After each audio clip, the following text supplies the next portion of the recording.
Guys, আপনারা সবাই কেমন আছেন? আজকে আপনাদের সাথে যে বিষয়ে কথা বলবো তা হলো যে আপনারা যারা জুয়াতে যুক্ত আছেন, খুব দ্রুত আপনারা জুয়ার অ্যাপটা ডিলিট করে দেন। আইনে আপনাদের কিন্তু অপরাধী বলা হয়েছে, জুয়া খেলা অপরাধ, এবং সেনাবাহিনী পুলিশ খুব দ্রুত কিন্তু মাঠে নামছে। তো আপনাদেরকে বলবো আপনারা দ্রুত জুয়া থেকে বের হন, এবং বাবা মাদেরকে বলবো আপনাদের সন্তানকে দ্রুত জুয়ার আসর থেকে বের করেন এবং আপনারা তাদেরকে খেয়াল রাখেন, সতর্ক করে দেন। আর বাকিটা শুনুন, দেখুন কি বলছে। যদি কারোর মোবাইলে এই অনলাইন ক্যাসিনোর কোনো অ্যাপস পাওয়া যায়, সেটাই তাকে শাস্তি দেওয়ার জন্য যথেষ্ট।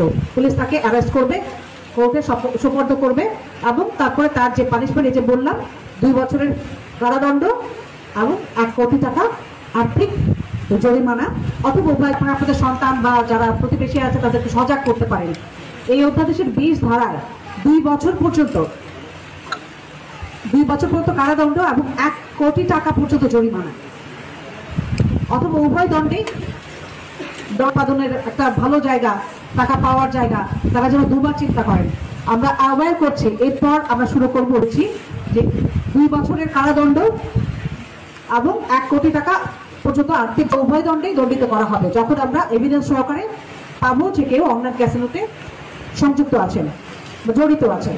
তো আমাদের ধর্মের জুয়াকে নিষেধ করা আছে। ধর্মের কথা যদি বলি, দেশের আইনের কথা যদি বলি, কোথাও যেটাকে অ্যালাউ করে না, সেই কাজটা করে আমরা এরকম দণ্ডে দণ্ডিত হতে যাব না।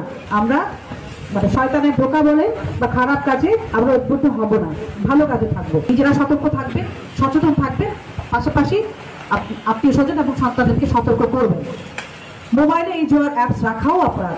যদি কারো মোবাইলে, আমাদের পুলিশ আজকে রাত থেকে অভিযান পরিচালনা করবে, যদি কারো মোবাইলে এই অনলাইন ক্যাসিনোর কোনো অ্যাপস পাওয়ার মাধ্যমে আমরা প্রচারণাটা চাই। যারা এখানে আসছে তারাকে বলবেন, সাংবাদিক ভাই যারা আছেন, বন্ধু যারা আছেন, তারা এটাকে ফলো করে প্রচার করবেন, যাতে সবাই জেনে সচেতন হতে পারে এবং এই মেহেরপুর এই কলঙ্ক থেকে মুক্ত হতে পারে। মেহেরপুরের যারা সন্তানরা আছে, নেক্সট জেনারেশন আছে, তারা যেন। তো শুনলেন তো সবাই, বেশি বেশি শেয়ার করে দিবেন যাতে সবাই দেখতে পারে, সবাইকে সতর্ক করার জন্য সুযোগ করে দিন।